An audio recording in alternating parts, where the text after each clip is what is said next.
Obama did get some praise, if you remember, for action in a couple years ago to help the so-called dreamers. I hate this. I have a dream today. I don't like that anymore. You know, in order to dream, you have to be asleep. You know what I'm saying? Okay, it made a great speech in 1963. But the dreamers, so-called, were these young, undocumented immigrants who had been brought to the U.S. as small children. You know, a 3-year-old packed up, and you meet the coyote someplace, and you paid all this goddamn money, and they take you across the Sonora Desert and into, I don't know, Tucson or Phoenix or someplace, and if you make it across the desert, it's kind of like going across the Mediterranean, isn't it? But if you make it, you're a little kid, you have no idea. You're just going with mom and dad, you know. So Obama came up with this, or somebody did this so-called Dreamers Plan. And under that program, 750,000 of these kids received documents allowing them to work legally. Now, they're not kids anymore. I mean, they were brought here when they were 3 years old, 15 years ago, 16, 17 years ago. Some of them went out and joined the military. Yeah. Oh, you fuckers can go die for us and kill other people, but if we catch your mom and dad while you're in uniform, those bastards are going back to wherever you came from. But you, boy, get out there. Take that rifle. Go kill us some... Who are we fighting today?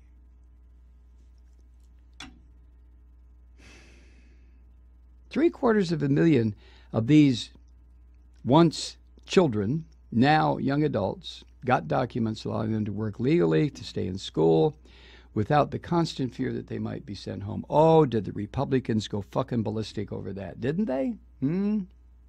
You're helping young people?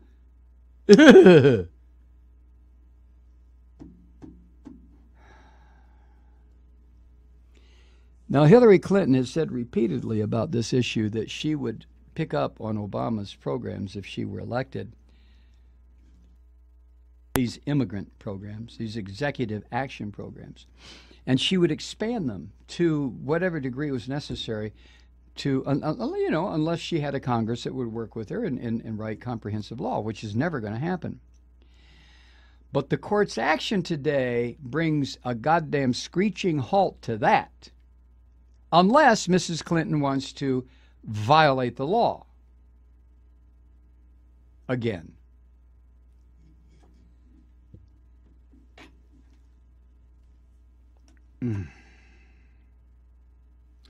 Now, the only upside of this, of course, is the fact that this will probably motivate and inspire Hispanic voters who are citizens of the United States, and there are millions of them, to get off their asses and go vote. For who? Hillary Clinton? Holy shit.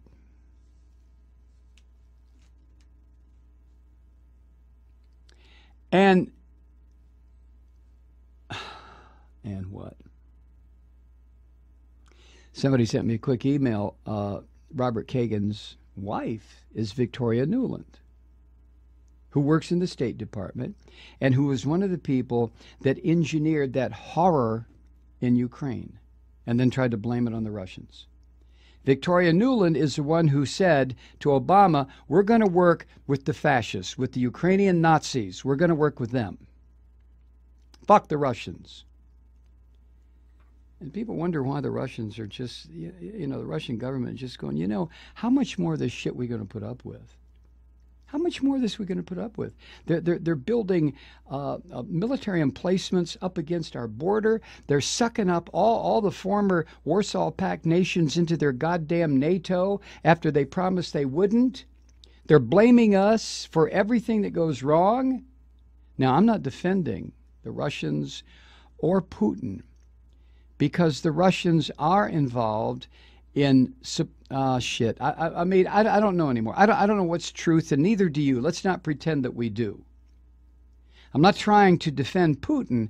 On the other hand, Victoria Nuland was one of the architects for what could have turned into a real horrific confrontation between the United States and Russia. And her husband is Robert Kagan. These are small circles, aren't they?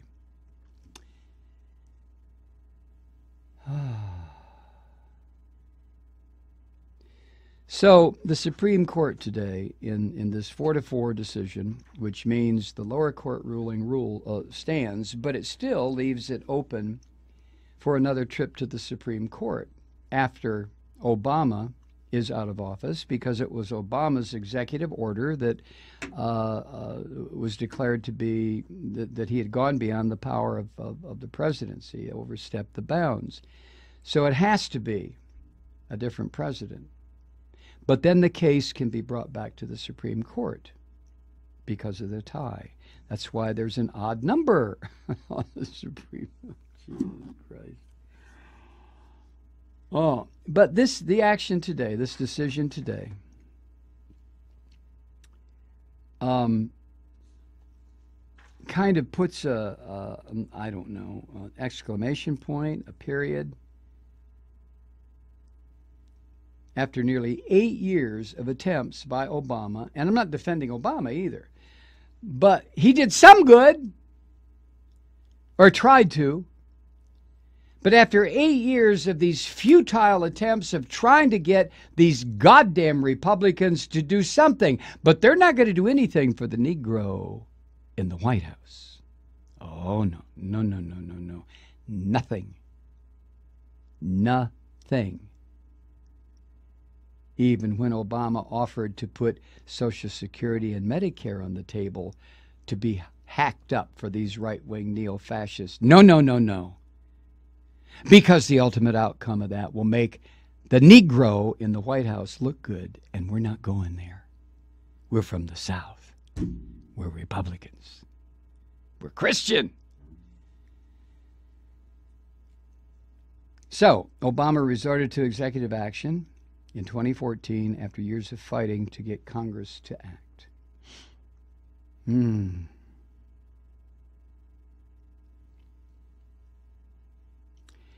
it says here, in 2013, the Senate passed a bipartisan immigration overhaul that the White House said the president could support. But the House Republicans blocked any consideration of the legislation, accusing the Senate and Mr. Obama of supporting amnesty for the millions of illegal immigrants already in the U.S. Ain't gonna have no amnesty. But you filthy goddamn hypocritical Christians, isn't your whole religious garbage pit based on redemption, forgiveness? What a perfect example for you hypocritical garbage bastards to finally stand up for some of the softer tenets of your putrid-ass religion, you hypocrites. For as ye do it to these, the least of my brethren, you do it to me. Did you assholes never hear that? No. Well, you probably heard it, but you put it in some other context, right? Hypocritical sons of bitches. I cannot stand hypocrites. How about you?